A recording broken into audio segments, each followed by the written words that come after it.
What is up, guys? It's Bucky and welcome to your 10th JavaScript tutorial, and I hope that you guys are ready to have your minds blown because that's what I'm about to do in this tutorial. Because in this tutorial I'm going to teach you guys how to call a function from another function.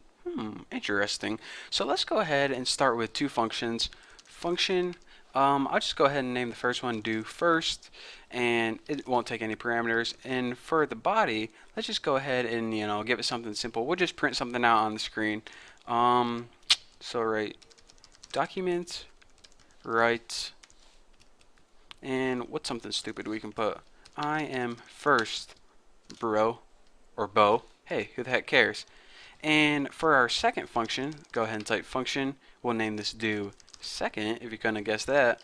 And we're just going to write on this document, write, and write.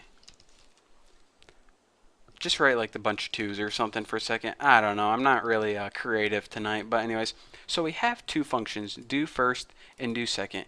And these are the functions that we're going to call from another function. So let's go ahead and make that function right now. We'll just go ahead and name this function start, since this will be the starting point. So let's go ahead, and this won't take any parameters either. All this function is going to do is call other functions. So first it's going to call do first, and then it's going to call do second. So now if we go ahead and run this program, nothing is going to happen because we just have three functions right here pumped up and ready to go, but we never even used any of them yet. So go ahead, refresh, and check it out. I'm refreshing, nothing is happening.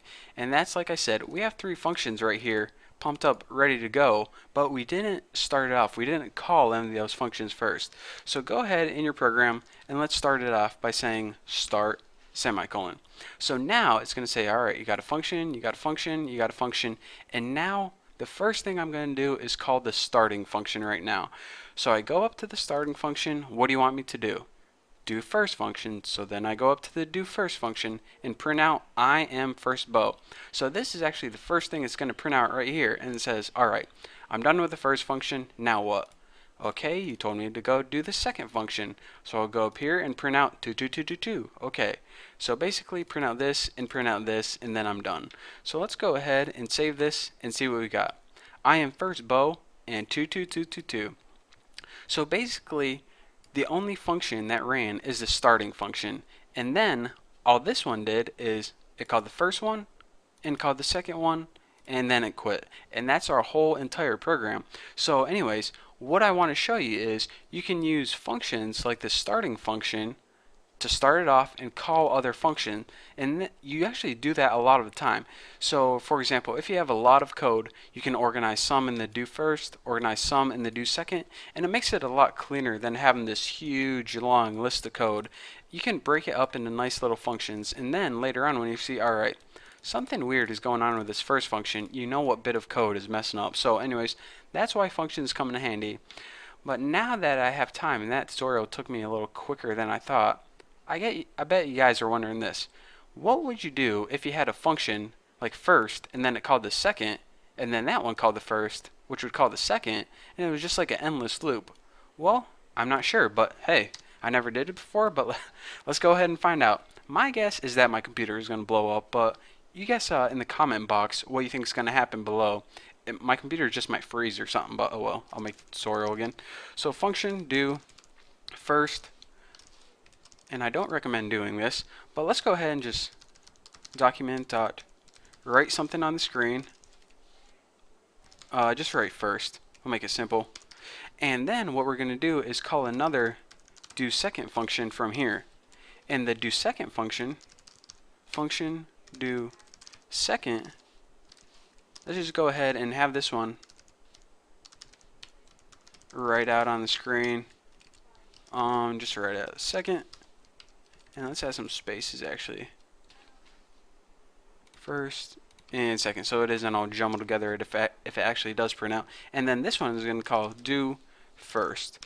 So basically what's going to happen is whenever we call one of these functions, it's going to print something out, call the other function, print something out, call the other function, print, call, print, call, print, call, print, call. I'm just going to do that for like the next 3 minutes until you get tired of me and go watch another video.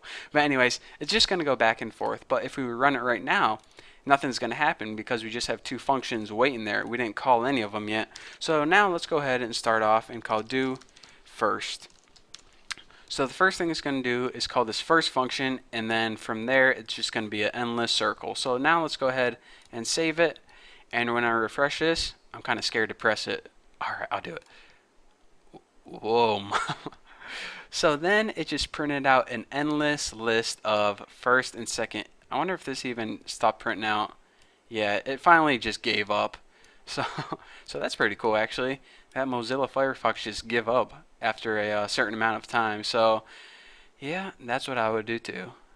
That's why I had to drop out of college. Just gave up after a certain amount of time. But anyways, there you have it. How to make an endless loop of functions. Again, I wouldn't recommend that in any of your programming. And if you're going to interview for a job, please do not mention this and do not mention my name, or my reputation would be ruined. But for now, thank you guys for watching my tutorial. I hope you guys enjoyed it, and I guess I'll see you later.